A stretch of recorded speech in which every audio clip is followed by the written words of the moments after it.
आज़म अली इब्न अबी तालिब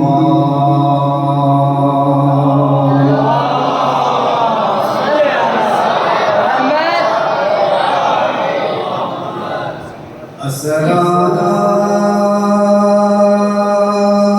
वस्सलामु अला